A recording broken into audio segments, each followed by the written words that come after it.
Good morning, students. Today's topic is paper industry. This has been an ancient industry of India. The knowledge given by sages of India has been preserved on leaves and handmade paper. This is such an industry in which pulp is made from agricultural and tree waste and paper is made from it. 70% of paper in India is made from sugarcane remains. First modern paper mill in India was established in Sri Rampur. After this, factories were established in Madras and Hooghly in between 1810 and 1867. But this effort remained unsuccessful. First Indian paper mill was established in 1879 in Lucknow by the name of Indian Paper Mill. बच्चों, हम आज पढ़ रहे हैं paper industry. Paper industry जो है वो India की बहुत पुरानी इंडस्ट्री मानी गई है और पहले इसे एक मतलब कुटीर उद्योग के रूप में माना जाता था। और भारत के जो सेजेस कहते हैं ऋषि मुनियों को, जो ऋषि मुनि थे वो अपने ज्ञान को किस पे दिया करते थे? लीव्स पे, जिन्हें हम भोजपत्र कहते हैं। और हैंडमेड पेपर का मतलब होता है हाथ से बनाए हुए कागज। फिर ये एक ऐसा उद्योग था जिसमें कृषि तथा पेड़ों से जो बचे हुए पार्ट होते हैं उनसे पल्प बनाकर, जो होता है ना जिसको हम गुद्दा कहते हैं, मतलब वो पल्प होता है, उससे वो कागज़ तैयार किया करते थे। और इंडिया में हम देखते हैं 70% कागज़ जो था वो गन्ने के रिमेनिंग पार्ट, जिसे हम शुगर केन का बचा हुआ भाग होता है ना, उससे बनाया करते थे। हमारे इंडिया में फर्स्ट मॉडर्न पेपर मिल जो इस्टेब्लिश हुई थी वो श्री रामपुर में हुई थी और उसके बाद मद्रास और हुगली के अंदर, मद्रास में 1810 में और हुगली में 1867 में बनाई गई थी। लेकिन ये सक्सेसफुल नहीं हुई थी। जो पहली सक्सेसफुल पेपर इंडस्ट्री थी वो हमारी लखनऊ की मानी गई है। इसे आप अंडरलाइन कर लेना। First Indian paper mill was established in 1879 इन लखनऊ। और इसके नेम को भी आप अंडरलाइन कर लेना, इंडियन पेपर मिल। नाम क्या था बच्चों? लखनऊ में एस्टैब्लिश की गई थी। ईयर था 1879 और उस इंडस्ट्री का नाम था इंडियन पेपर मिल। फिर Titagarh paper mill was established in 1881। At the time of independence there were 17 mills with a capacity of 19,000 tons. फिर ये तो नाम है, इनमें कुछ समझने का नहीं है। ईयर और प्लेसेस के नेम आपको एज इट इज़ लर्न करने हैं। और जिस समय हम आज़ाद हुए उस समय हमारी कंट्री में इनकी संख्या कितनी हो गई थी पेपर मिल की? 17, यानी 17 पेपर मिलें हमारे देश में 1947 तक हो गई थी। At present, there are 800 large and small paper mills with a production capacity of 128 lakh ton. इसको आप अंडरलाइन करेंगे। प्रेजेंट में हमारी कंट्री में 800 बड़ी और छोटी दोनों तरीके की मिल को मिलाकर, पेपर मिल मिलाकर बनी हुई है, यानी 800 इंडस्ट्री है ऐसी। और उनकी कैपेसिटी कितनी है? 128 lakh ton. 65% part of this produced paper is used as paper for newspaper and the rest of the production is used for other purpose. फिर ये जो पेपर इंडस्ट्री है, इस पेपर इंडस्ट्री में भी हम देखते हैं कि जो 65% है वो न्यूज़पेपर के लिए बनाया जाता है और बचा हुआ जितना भी पार्ट होगा ना हमारा 35% बच जाएगा। 100 में से 65 को लेस करेंगे 35 बचेगा। 35% जो है वो और दूसरे तरीके के काम में यूज़ किया जाता है। फिर उसके बाद हम देखते हैं कि देश के अंदर, यानी हमारी कंट्री में, in India this industry is centralised in places of availability of raw material and cheap transportation. ये मैंने पहले आपको जब सीमेंट इंडस्ट्री पढ़ाई थी तो उसमें भी मैंने आपको बता दिया था कि ये लाइन तो हर इंडस्ट्री के लिए इम्पॉर्टेंट है कि जहाँ पर सस्ता रॉ मटेरियल मिलेगा और जहाँ पर आसानी से सस्ता ट्रांसपोर्टेशन अवेलेबल होगा, वहीं पर ये इंडस्ट्री लगाई गई थी। अब इस पॉइंट ऑफ व्यू से अगर हम देखें तो कहाँ कहाँ पर इंडस्ट्री लगाई गई थी उसके नाम दिए हुए हैं बच्चों। ये मैप में आपको लोकेट करने होंगे ऐसे कैसे, वेस्ट बंगाल के, इसका मैप तैयार करना है आपको पेपर इंडस्ट्री का, सीमेंट इंडस्ट्री का, और जो आपने पहले इससे पहले पढ़ी थी कॉटन इंडस्ट्री, इन सब के आपको मैप भी फिल करने हैं। तो वेस्ट बंगाल में कौन कौन सी जगह है, टीटागढ़, रानीगंज, त्रिवेणी एंड कोलकाता, ये आपको वेस्ट बंगाल, इंडिया के मैप में वेस्ट बंगाल के अंदर भरने हैं। फिर सेकंड आपके महाराष्ट्र का दे रखा है, महाराष्ट्र के कौन कौन सी प्लेसेस हैं, मुंबई, पुणे, चंद्रपुर, खापोली, पिंपुरी एंड कामपति, ये सब महाराष्ट्र के अंदर लोकेट करने हैं। फिर यूपी के अंदर है लखनऊ, मेरठ, सहारनपुर, मुजफ्फरनगर, पंतनगर और बस्ती। फिर आपके एमपी का दे रखा है भोपाल, रेवा, होशंगाबाद एंड कमालाई, ठीक है। ये सब नाम आपको ऐसे कैसे, कमलाई वैसे कहते हैं उसको, कमलाई, ये आपको करने हैं। फिर कर्नाटका के अंदर हम देखते हैं भद्रावती, बेंगलोर, रामनगर, कृष्णराज सागर, ये सब नाम है, तो इसको आपको कर्नाटक में ये सारे नाम फिल करने हैं। फिर उसके बाद नेक्स्ट और लास्ट है आपका गुजरात के अंदर सूरत, वापी, बड़ोदरा, राजकोट, ये सब जगह कहाँ पे हैं, गुजरात में, इनको आपको गुजरात के अंदर लोकेट करने हैं। इट मीन्स कि पेपर इंडस्ट्री यहाँ पर लोकेटेड, और इसका रीज़न क्या है, availability of raw material and cheap transportation, ये इसका रीज़न है। फिर जो इम्पॉर्टेंट बात है वो आपको अंडरलाइन करनी है, और वो आप करेंगे, paper for newspaper industry is made in Nepanagar, Madhya Pradesh. ये एमपी के अंदर न्यूज़पेपर के पेपर बनाए जाते हैं। न्यूज़पेपर के पेपर बनाने की इंडस्ट्री जो है वो एमपी के अंदर है, और वो एमपी में कौन सी जगह पे है, नेपानगर के अंदर है।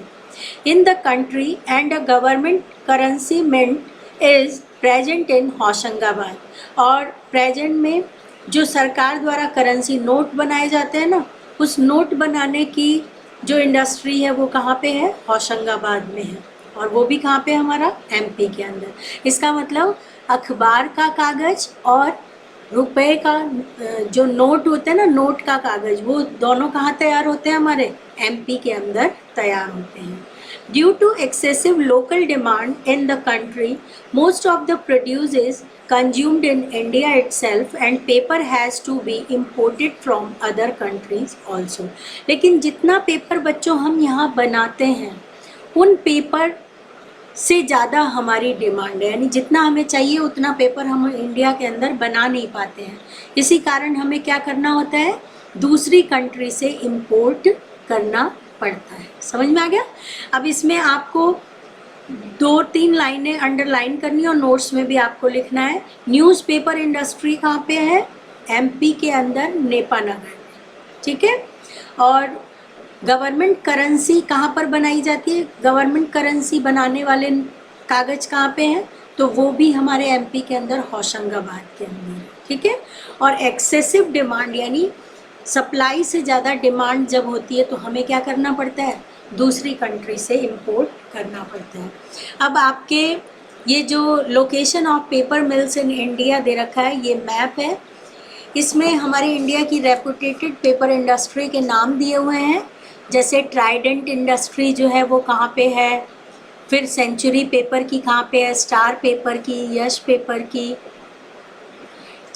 ये पेपर इंडस्ट्रियों के नाम है इंडिया की रेपुटेटेड पेपर इंडस्ट्री के। और स्टेट आपको पता ही है, इंडिया का मैप कौन से स्टेट में है, कौन सी इंडस्ट्री है, इसको आपको कॉपी में भी करना और वैसे लर्न भी करना है मैप के हिसाब से। तो इस तरीके से हम देखते हैं कि इंडिया में पेपर इंडस्ट्री बहुत डेवलप है, लेकिन उसके बाद भी यहाँ डिमांड ज़्यादा होने के कारण हमें बाहर से इंपोर्ट करने पड़ते हैं। Next topic, industrial pollution. On one hand manufacturing industry help in development of the economic system of the country. and on the other hand they give rise to such circumstances which help in destruction of human civilization and nature. Those regions which experienced industrialization in the country also experienced urbanization, such as Delhi, Mumbai, Calcutta, Ahmedabad, Nagpur, and Surat. Level of water and air pollution in these cities is extremely high. According to the groundwater Central Groundwater Board, due to leather, paper, manure, chemical and uh, medic, uh, medical waste near River Ganga and its tributaries. These rivers have become excessively polluted. In the same way, due to paper and sugarcane industry waste near Lucknow, River Gomti has become polluted to such extent that we can notice dead fish in it every day or the other. Due to a study performed in the country, 30% of urban population is suffering from diseases associated with breathing harmful and poisonous elements such as carbon, mercury, sulfur and other elements react with nitrogen and oxygen and influence human body, soil and water in a negative way. बच्चों, आपको मालूम है जैसे जैसे manufacturing industry बढ़ती है वैसे वैसे किसी भी कंट्री के डेवलपमेंट में हेल्प मिलती है और इकोनॉमिक सिस्टम कंट्री का अच्छा होता जाता है. एक तरफ तो अच्छा होता है लेकिन उसके कुछ साइड इफ़ेक्ट्स होते हैं और वो साइड इफ़ेक्ट्स ये होते हैं कि ह्यूमन सिविलाइजेशन जो होती है उसका डिस्ट्रक्शन होने लगता है, यानी विनाश होने लगता है. और उस विनाश का कारण वहाँ ज़्यादा देखने को, मतलब वो विनाश वहाँ पे ज़्यादा होता है जहाँ पे तेज़ी से इंडस्ट्रियलाइजेशन के कारण अर्बनाइजेशन होता है, यानी नगर बढ़ते जाते हैं. जैसे आपकी बुक में दिल्ली, मुंबई, कलकत्ता, अहमदाबाद, नागपुर और सूरत का एग्जाम्पल दे रखा है. इन शहरों में या इन सिटीज़ में, क्योंकि ये मेट्रोपॉलिटन सिटीज़ हैं, तो यहाँ पर जो एयर पॉल्यूशन है उनका लेवल बहुत ज़्यादा हाई है.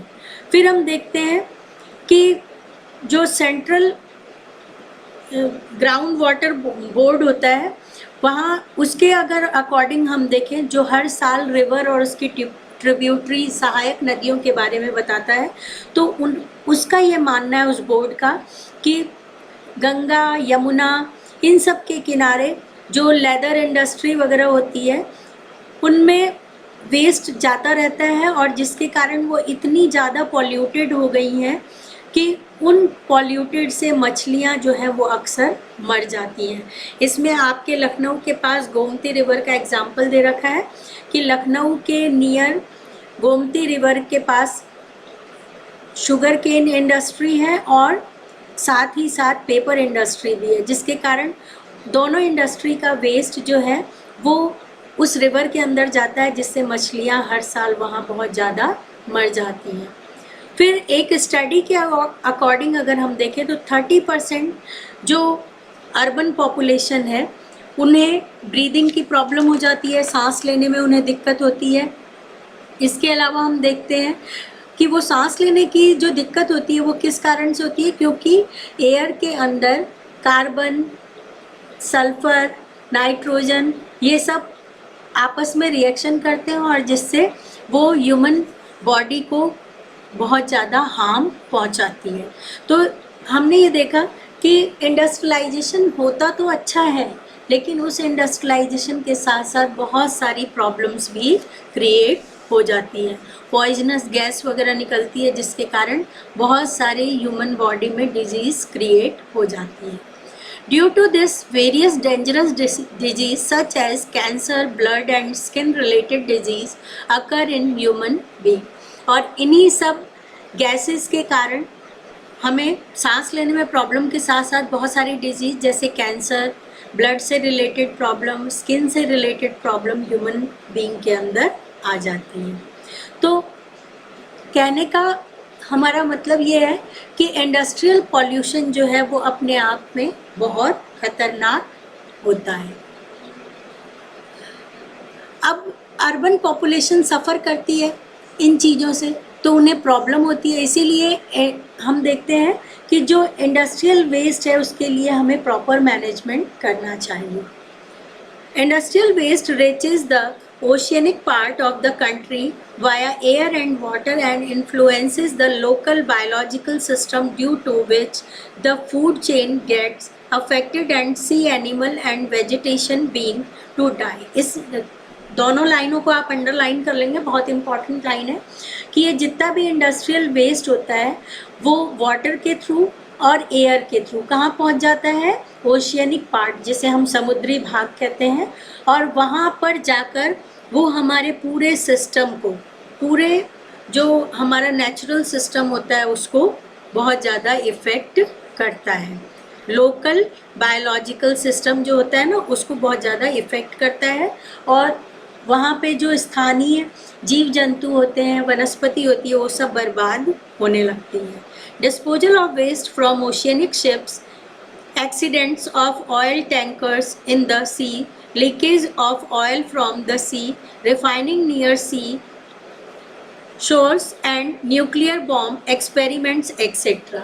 और इसके अलावा हम देखते हैं कि जो समुद्री जहाज होते हैं उनमें से बचा हुआ सामान, फिर समुद्रों में तेल के टैंकर से बहुत सारी दुर्घटनाएं हो जाती हैं, फिर समुद्रों में तेल का निकालना और समुद्र के किनारे उनका मतलब शोधन वगैरह हम करते हैं, उनको रिफाइन करते हैं। इसके अलावा परमाणु बम परीक्षण, ये सब काम जो होते हैं इन सब से हमारा ओशियन वाटर जो है वो पोल्यूटेड होता जा रहा है।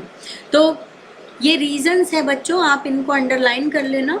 यहाँ क्वेश्चन भी बन सकता है कि कौन कौन से रीजन से हमारा ओशियनिक वाटर जो है वो पोल्यूटेड हो रहा है, तो उसमें ये सब चीज़ें आपको लिखनी है।